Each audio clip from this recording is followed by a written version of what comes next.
Assalamualaikum warahmatullahi wabarakatuh. Waalaikumsalam warahmatullahi wabarakatuh.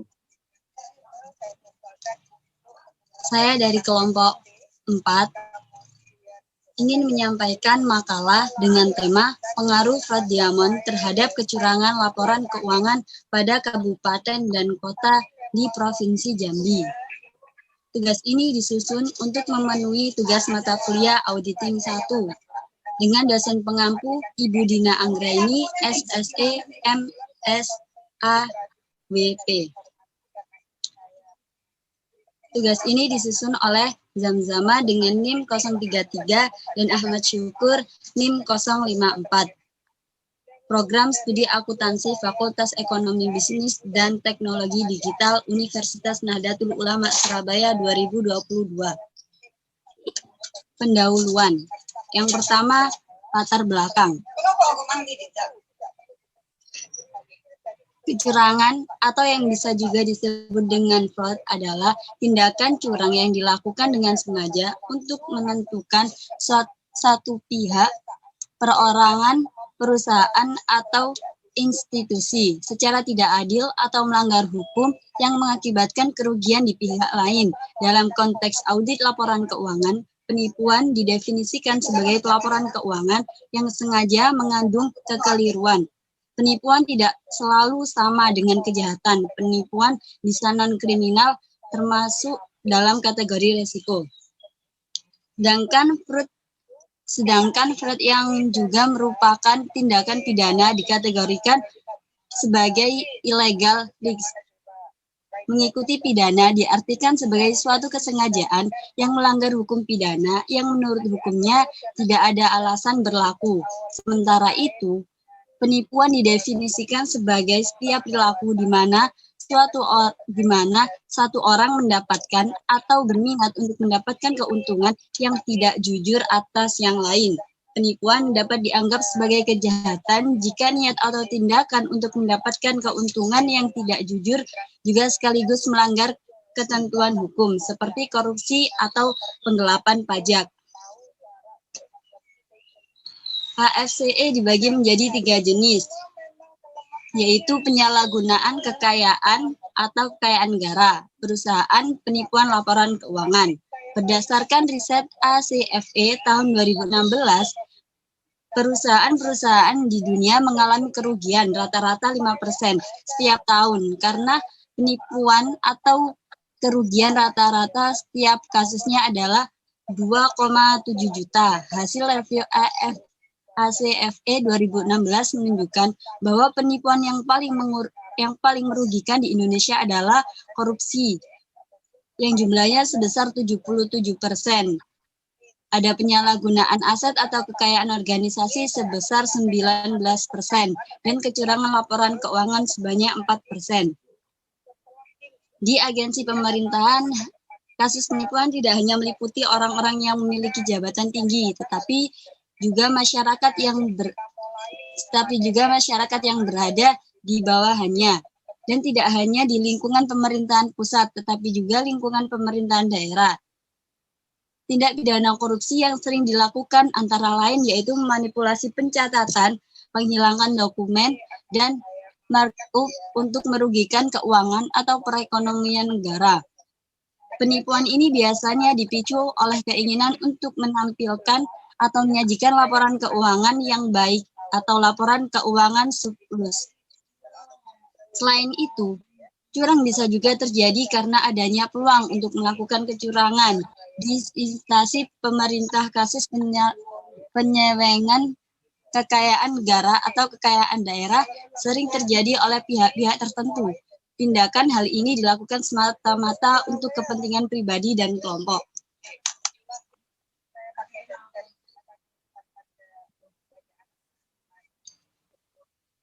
Untuk fraud diamond sendiri, yaitu pandangan baru terhadap fenomena fraud yang diusulkan oleh Wolff and Hermanson. Teori ini adalah bentuk pembaruan dari teori fraud real oleh Krejci 1950 yang menambahkan elemen kualitatif yang diyakini memiliki hubungan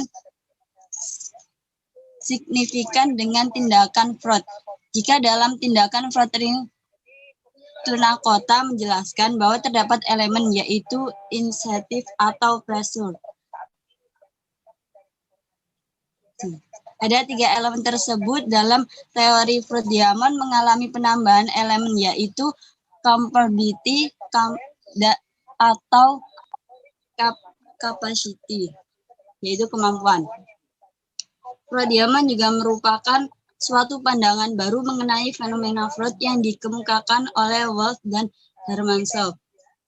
Wolff dan Hermannshoff menyatakan bahwa secara keseluruhan Freud-Diamond merupakan penyempurnaan dari Freud. Adapun elemen-elemen dari Freud-Diamond.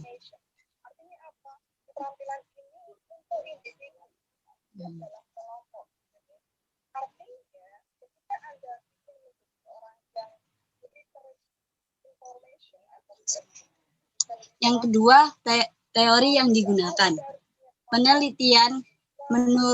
Penelitian Sigri menurut Yuliati dan Amrul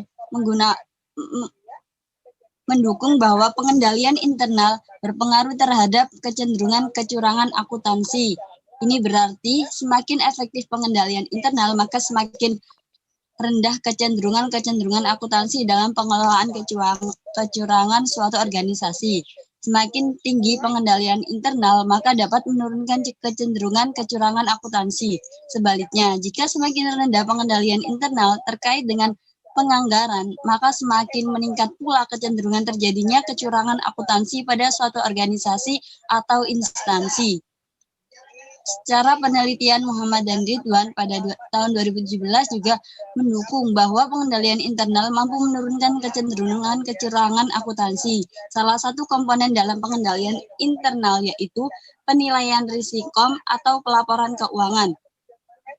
Tindakan yang dilakukan manajemen untuk mengidentifikasi dan menganalisis risiko-risiko yang relevan dengan menyusun laporan keuangan yang sesuai dengan standar penyusunan laporan keuangan atau prinsip-prinsip akuntansi yang berterima umum. Penilaian risiko tersebut sebagai bagian dari perencanaan dan pelaksanaan pengendalian internal untuk meminimalkan kekeliruan serta kecurangan. Auditor menilai risiko untuk memutuskan bukti yang dibutuhkan dalam audit. Keefektifan pengendalian internal memberikan indikasi bahwa penerapan dalam instansi semakin efektif dan semakin menurunkan kecenderungan kecurangan akuntansi yang dilakukan karyawan maupun manajemen yang berada di dalamnya. Teori yang kita gunakan ini digunakan untuk melakukan kecurangan laporan keuangan yang berada pada kabupaten dan provinsi di daerah Jambi dengan menggunakan teori Freud, teori trik, dan teori Freud-Diamond untuk lebih mengetahui kecurangan-kecurangan yang telah terjadi di daerah Jambi. Nah, untuk teori pertama kita menggunakan Freud. Untuk Freud sendiri penjelasannya yaitu sangat luas, yang dapat dilihat dari beberapa kategori kecurangan. Menurut Badan Pengawasan Keuangan, secara umum unsur-unsur dari kecurangan adalah harus terdapat salah pernyataan dari suatu masa lampau atau sekarang. Fakta bersifat material dilakukan secara sengaja atau tanpa perhitungan dengan maksud untuk menyebabkan suatu pihak beraksi. Pihak yang dirugikan harus beraksi terhadap salah pernyataan tersebut dan yang merugikannya. Menurut Statement of Auditing Standard nomor 99, mendefinisikan Freud sebagai internal outer material systematis infinable. Sedangkan menurut Blackwell Dictionary dalam Prasetyo Al, Freud didefinisikan sebagai sebagai semua macam yang dapat dipikirkan manusia dan yang diupayakan oleh seseorang untuk mendapatkan keuntungan dari orang lain dengan saran yang salah satu pemaksaan kebenaran dan mencakup semua cara yang tak terduga, penuh siatas licik atau tersembunyi, dan setiap cara yang tidak wajar yang menyebabkan orang lain tertipu. Teori kedua menggunakan Frothingle. Memperkenalkan Frothingle yang dapat digunakan untuk mendeteksi penyebab terjadinya kecurangan. Adapun 3 elemen yang menjadi penyebab terjadinya kecurangan, yaitu yang pertama adalah kemampuan pemerintahan daerah dalam memenuhi kewajiban dan pencapaian target realis anggaran Kusuma, Perdana, dan Suratita. Yang kedua, kesempatan, yaitu transaksi pihak berelasi dan kelemahan sistem pengendalian internal Kusuma, Perdana, dan Sistar. Yang ketiga, rasionalisasi. Rasionalisasi merupakan proses pengambilan keputusan pemerintahan daerah dalam mencapai target output dan outcome, membuka jalan menuju dorongan atau pemahaman pemerintahan daerah yang dapat mengarahkan pada rasionalisasi untuk melakukan kecurangan dalam pelaporan keuangan. Alasan pemerintahan daerah melakukan kecurangan pelaporan keuangan karena telah terjadi sejak tahun anggaran sebelumnya, kemudian menjadi rasionalisasi Kusuma, Perdana, dan Suranta. Yang ketiga, menggunakan teori Fruit-Diamond. Ada 3 kondisi yang ditemukan oleh Ces berupa faktor-faktor yang mempengaruhi seorang melakukan kecurangan dengan elemen kemampuan. Seperti gambar ini. Yaitu ada opacity, process, capacity, rationalization. Kapabilitas melibatkan kemampuan dari kepala daerah. Pergantian kepala daerah bertujuan untuk meningkatkan kinerja pekerja daerah karena kebijakan-kebijakan kepala daerah sebelumnya dianggap kurang efektif dan efisien dalam mengatasi fraud Kusuma. Berdasarkan hasil penelitian Purwanto Mulyadi dan Anwar diperoleh bahwa super opportunity, rasional, dan capability secara simulatan berpengaruh terhadap fraud dalam pengadaan barang dan jasa pada pemerintahan Kota Bogor, yang artinya semakin tinggi faktor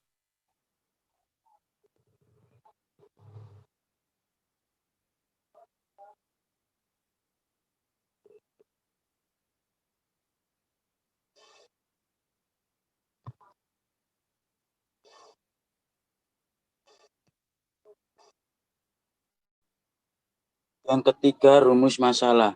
Apa tujuan dari penelitian ini? Yang kedua, apakah kecurangan yang terjadi ada hubungannya dengan pihak yang diduga? Yang ketiga, bagaimana cara untuk mengurangi terjadinya kecurangan? Yang keempat, bagaimana hasil kecurangan yang bisa didapatkan peneliti? Yang kelima, apa saja yang sudah ditemukan? Yang keempat, tujuan resume.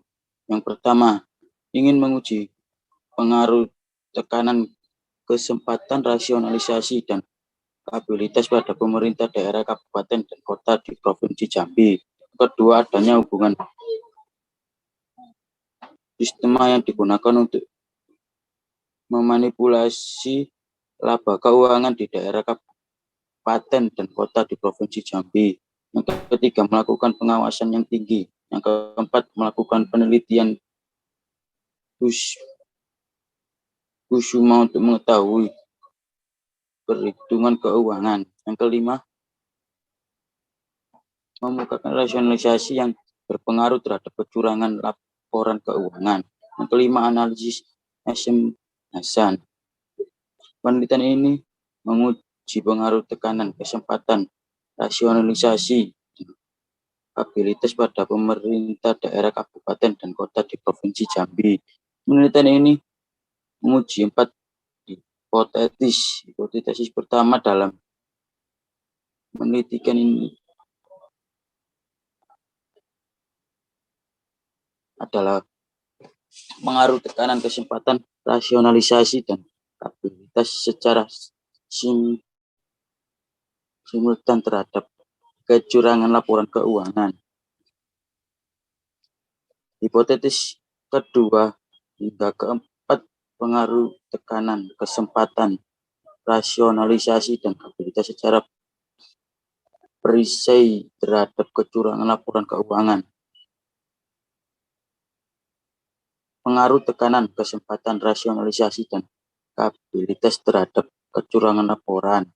Hasil pengujian menunjukkan bahwa nilai F itu 4,990 dan nilai signifikasi pengujian di atas sebesar 20,00.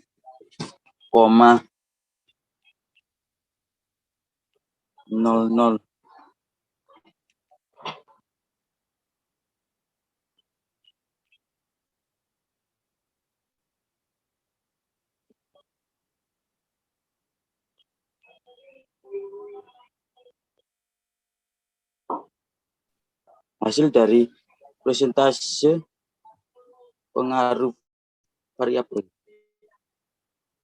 secara simultan terhadap kecurangan laporan keuangan menunjukkan hasil uji determinasi bahwa 22,8% besarnya kecurangan laporan keuangan bisa dijelaskan oleh variabel tekanan, kesempatan, rasionalisasi, dan kapabilitas, sedangkan sisa 77,2%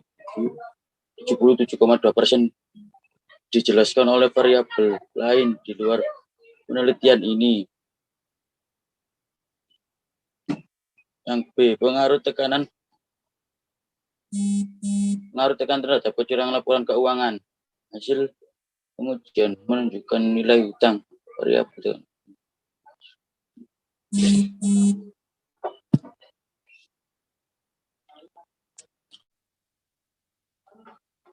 tekanan tidak berpengaruh terhadap timbulnya kecurangan dalam laporan keuangan, khususnya pada pemerintah daerah di Provinsi Jambi.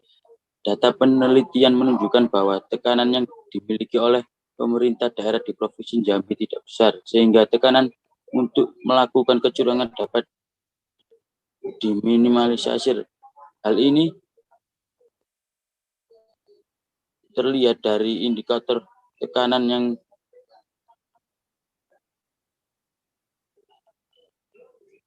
diukur dari besarnya kewajiban atau liabilitas dimiliki pemerintah daerah di Provinsi Jambi dibandingkan dengan total aset, total kewajiban pemuda berkisaran antara 0, hingga 76 miliar, sedangkan aset pemuda berkisar antara 1,05 triliun hingga 3,8 triliun. Perbedaan kewajiban dengan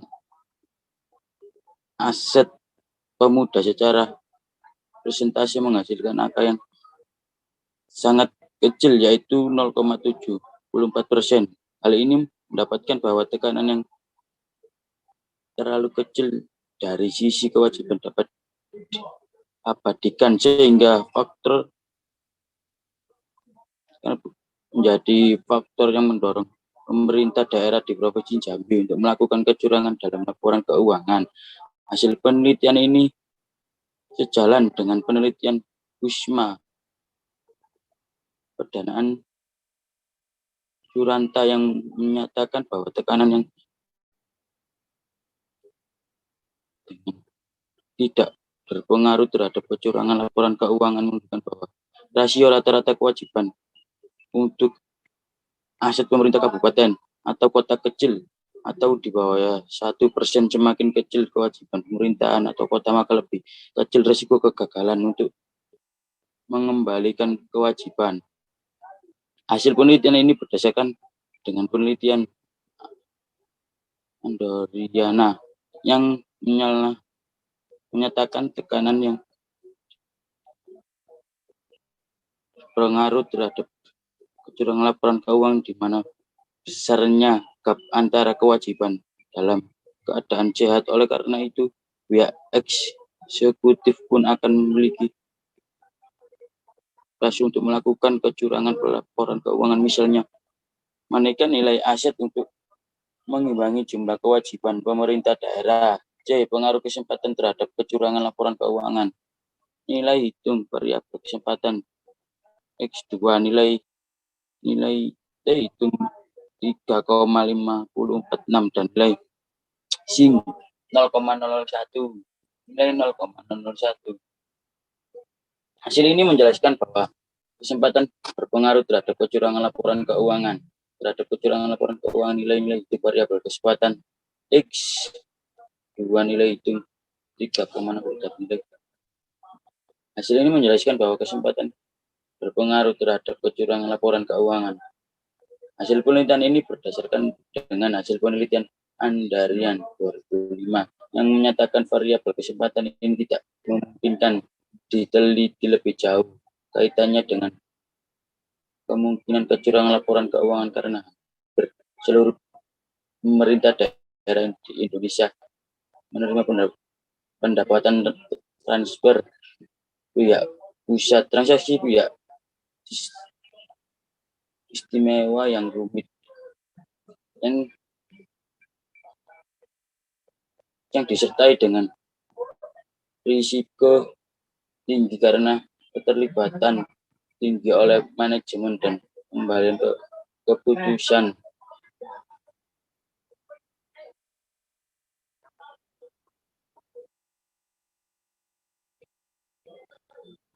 Dan subjektivitas. Selain itu, salah saji akibat kecurangan karena terhadap manipulasi oleh manajemen berpendapat bila presentasi yang lebih tinggi dari transaksi kompleks muncul, perusahaan merupakan probabilitas yang lebih besar dari kecurangan dalam itu di kasus pemerintah daerah di Indonesia menerima pendapatan dari pihak pusat, transaksi pihak istimewa yang rumit yang disertai dengan risiko tinggi karena keterlibatan tinggi oleh manajemen dan pengambilan keputusan dan selain itu transaksi dengan pihak istimewa yang kompleks dapat menimbulkan risiko salah saji materi akibat kecurangan karena rentan terhadap manipulasi oleh manajemen. Berpendapat bila presentasi yang lebih tinggi dari transaksi kompleks muncul, perusahaan mengungkapkan pada probabilitas yang lebih besar dari kecurangan. D. Pengaruh rasionalisasi terhadap kecurangan laporan keuangan. Nilai T hitung variabel rasionalisasi ketiga nilai T hitung dan nilai 0,048 nilai 0,48. Hasil ini menjelaskan bahwa rasionalisasi berpengaruh terhadap kecurangan laporan keuangan. Ini menjelaskan bahwa rasional berpengaruh terhadap kecurangan laporan keuangan. Penelitian ini menemukan bahwa rasionalisasi berpengaruh terhadap kecurangan laporan keuangan. Rasionalisasi berbicara tentang integrasi yang dimiliki oleh aparatur. Semakin tinggi integrasi yang dimiliki aparatur, maka aparatur akan semakin menghindari untuk berlaku curang dan sebaliknya. Rasionalisasi ini juga berbicara tentang pembenaran diri, apalagi seseorang tahu bahwa tindakan keliru telah melakukan suatu kecurangan namun memiliki pembenaran diri yang tinggi, maka orang tersebut tidak akan merasa bersalah ketika sudah berlaku curang. Hal ini disebabkan oleh moral yang dimilikinya rendah atau pendapatan, atau juga dapat disebabkan oleh lingkungan yang suportif. Kondisi kecurangan pada pemerintah daerah beberapa waktu belakangan ini dilakukan secara pribadi. Namun kolektif. Hal ini dapat berarti bahwa pembenaran diri bisa muncul dari diri sendiri atau orang yang juga terlibat. Penelitian ini sejarah dengan penelitian Xiaomi dan yang menyatakan rasionalisasi pengaruh terhadap kecurangan laporan keuangan. Katakan bahwa total aktual merupakan cerminan dari aktivitas perusahaan keseluruhan. Tingkat akurat perusahaan akan berpegang tergantung dari keputusan manajemen terkait yang menyatakan bahwa yang dikelola dengan rasio tidak aset TAC tidak berpengaruh terhadap kecurangan laporan keuangan.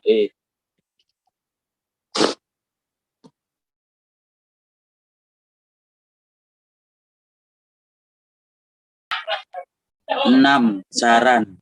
1. Pemerintah Provinsi Jambi harus lebih bertanggung jawab atas penyusunan dan penyajian laporan keuangan yang sesuai dengan standar akuntansi pemerintahan dan pengendalian internal yang memadai untuk menyusun laporan keuangan bebas dari salah satu materi balik yang disebabkan oleh kecurangan atau kesalahan lainnya. Kedua, pemerintah desa, kecamatan,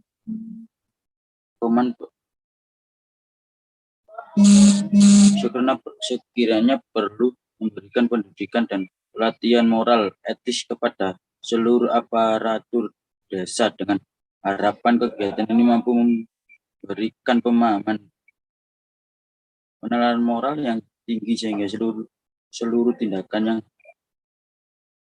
dan kegiatan yang dilakukan dalam pengelolaan dana desa berdasarkan nilai-nilai etis yang ada pada individu sebagai upaya dari langkah awal mencegah terjadinya fraud.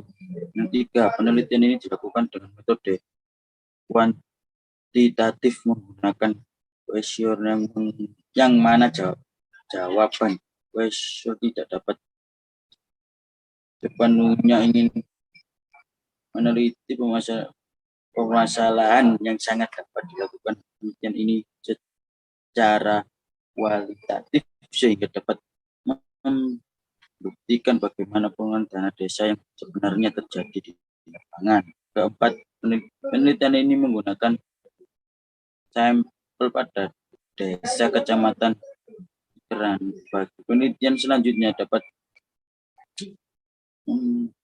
memperbesar jumlah sampel sehingga mendapatkan hasil yang lebih maksimal.